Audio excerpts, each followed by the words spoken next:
अंत भला तो सब भला। रोली की शादी उसके माँ बाप एक आलसी लड़के से करा देते हैं। चलो, रोली की शादी हुई और हमने गंगा नहाई। और क्या, बेटियां तो होती ही हैं बोझ। हाँ, पर अब क्या चिंता, उतार तो दिया बोझ तुमने, अब वो लोग समझे। ससुराल में रोली का पति कहता है, देखो, मैं कोई काम नहीं करता, ये बात तुम्हारे मम्मी पापा को बता दी थी मैंने। अब जो किराया आता है दुकान का, उसी से घर का गुजारा करना है। कभी भूल से भी कोशिश ना करना किसी चीज की डिमांड की। क्या मम्मी पापा को पता था कि आप कोई काम नहीं करते? और क्या, बड़ा अच्छे से पता था।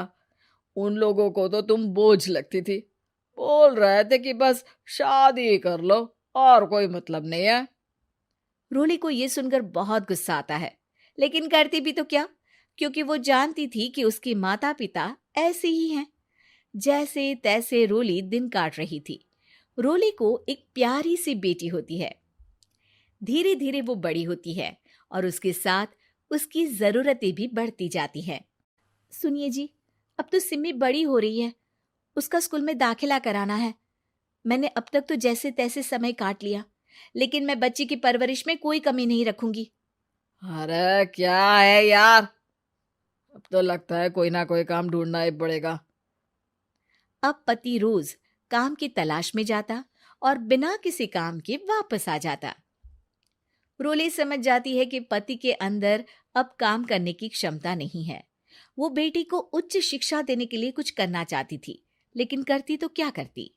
एक दिन रोली की सहेली कहती है, रोली, मेरी कोई औलाद नहीं है। अगर तू मेरी औलाद को जन्म दे तो मैं तुझे तेरे मुंह मांगे पैसे दूंगी। अरे, तेरी औलाद को मैं कैसे जन्म दे सकती हूँ? सरोगेसी से। बच्चा मेरा और वैभव का ही होगा, लेकिन कोख तेरी होगी। ये संभव है रोली। रोली कुछ सोचकर कहती है, मुझे मंजूर है, लेकिन मैं इसका 2 लाख रुपया लूंगी। अरे कोई बात नहीं, मुझे मंजूर है। रोली खुश हो जाती है कि एक बच्चा पैदा करने का उसे 2 लाख रुपया मिलेगा। वो घर आकर पति को बताती है, वो भी खुश हो जाता है।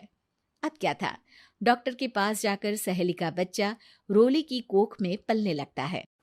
मुझे 20,000 चाहिए मेरे बेटी के एडमिशन के लिए। हाँ हाँ ठीक है, मैं उसके एडमिशन से लेकर सारे खर्चे उसके अकाउंट में डाल रही हूँ। रोली की बेटी का एडमिशन हो जाता है। रोली को लगता है कि वो अब सब कुछ ठीक कर देगी। दिन और महीने आगे बढ़ते हैं। अब एक दिन, एक बात कहूँ, काश इस बच्चे को मैं रख पाती। मैं अब इससे काफी जुड़ गई हूँ। अरे यार, पता नहीं किसका बच्चा है, अपने पास है ना अपनी मुन्नी। हाँ, लेकिन अब मैं भी इस बच्चे से जुड़ाव फील करने लगी हूँ। लेकिन मैं ये जानती हूँ कि ये मेरा बच्चा नहीं है। दोनों की जिंदगी ठीक चल रही थी, लेकिन कहते ना कि सुख का पल ज्यादा लंबा नहीं होता। एक दिन रोली की सहेली का फोन आता है। रोली, मुझे अब ये बच्चा नहीं चाहिए, मैं अपने पति को छोड़ रही हूँ। अरे लेकिन मुझे पैसों की जरूरत है, बच्चा तुम्हारा है, मैं क्या करूंगी? सहेली बिना कुछ बोले फोन काट देती है, फोन स्विच ऑफ कर देती है। लेकिन रोली के जीवन का तूफान यहीं नहीं रुकता। रोली, मैं इतना भार नहीं उठा सकता। आज पढ़ाई का पैसा मांग रही हो, कल को शादी, कॉलेज और पता नहीं क्या क्या। मैं तुम्हें छोड़ रहा हूँ, अपनी बच्ची उठाओ और निकलो इस घर से। अरे पर मैं कर तो रही हूं ना बच्चे के लिए काम, आप आराम से रहिए ना। क्या काम कर रही हो, देख रहा हूं मैं। ये छोटा शहर है, यहाँ लोगों को बात बनाते वक्त नहीं लगता। तो मैं क्या करूं? ज्यादा पढ़ी लिखी नहीं हूं, कैसे घर के खर्चे चलाऊं? और आप तो काम करना ही नहीं चाहते। हाँ, ना चाहता हूं और ना ही करूंगा। रोली को पति की बात पर काफी गुस्सा आ जाता है। ठीक है, अगर मेरे जीवन में संघर्ष ही लिखा है तो वही सही। इस वक्त पति के नाते आपको मेरा साथ देना चाहिए था, लेकिन नहीं, आपने तो इस हाल में मुझे घर से बाहर निकालने की बात कह डाली। देखो, ये सारी फालतू की बातों के लिए वक्त नहीं है मेरे पास। रोली, जिसकी कोख में किसी और का बच्चा था और साथ छोटी सी बेटी, पति का घर छोड़कर रास्ते पर आ जाती है। रोली के पास मायके के सिवा दूसरा कोई रास्ता नहीं होता। अरे रोली कैसी है? कितने दिनों के लिए आई है? हमेशा के लिए माँ। वो माँ को सारी बात बता देती है। ओए लड़की, इतनी हिम्मत का काम कर लिया। अरे ना ना, यहाँ कोई जगह नहीं है। तुम तो अपना बोरिया बिस्तर उठाओ और निकलो यहाँ से। रोली के पास अब माँ का रास्ता भी नहीं बचता। वो चुपचाप बच्ची को लेकर जा रही थी कि उसे दर्द होता है और वो डॉक्टर के पास चली जाती है। और फिर वहां वो एक प्यारे से बेटे को जन्म देती है। कितना प्यारा है, कितने अभागे हैं इसके माँ बाप जो इसके पैदा होने पर भी नहीं है। तभी वहां डॉक्टर आ जाती है। रोली, बच्चे के पिता तुमसे मिलना चाहते हैं। आपका बहुत बहुत शुक्रिया। मैं इस बच्चे को पालूंगा। भले ही इसकी माँ ने इसे छोड़ दिया हो, पर मैं अपनी जिम्मेदारी निभाऊंगा। तो क्या आप मुझे इसके पैदा करने के लिए जिन पैसों की बात हुई थी वो भी देंगे? हाँ, और साथ ही आप चाहें तो मेरे घर में रहकर मेरे बच्चे की देखभाल भी कर सकती हैं।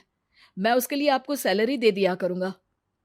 रोली को लगता है कि जैसे भगवान ने उसके लिए सुकून का रास्ता खोल दिया। वो अब मुकेश के साथ उसके घर चली जाती है, जहां रहकर वो उस बच्चे की देखरेख करती है। अब मुकेश के घर को रोली अच्छे से संभाल लेती है। उसके लिए खाना बनाने से लेकर बच्चों की देखभाल और घर की देखरेख। धीरे धीरे मुकेश को रोली से प्यार हो जाता है। रोली, तुम्हारी बेटी और मेरा बेटा बिल्कुल भाई बहन की तरह साथ रहते हैं। हाँ, आखिर है तो एक ही कोख के बच्चे, अटैचमेंट तो होगा ही ना। रोली, तुमने घर और मुझे दोनों को संभाल लिया। ये तो मेरा काम है। आपने भी तो मुझे छत दी जिससे मैं अपनी बेटी की पढ़ाई और भविष्य के लिए पैसे जोड़ सकूं। अब रोली, क्या तुम मुझसे शादी करोगी? अब मैं जानता हूं तुम्हारी भी शादी कुछ खास अच्छी नहीं रही। रोली को मुकेश की बात ठीक लगती है।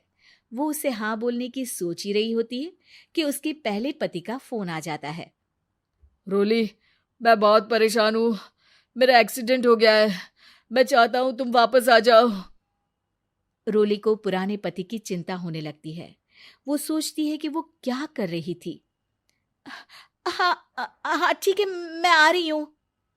हाँ रोली, आ जाओ, लेकिन बच्ची को कहीं हॉस्टल में छोड़कर आना, क्योंकि मैं नहीं चाहता कि हम लोगों के बीच फिर से वो सारी बातें हो। रोली को समझ आ जाता है कि पति आज भी सुधरा नहीं है। वो पति के पास जाने से इनकार कर मुकेश को हाँ कर देती है।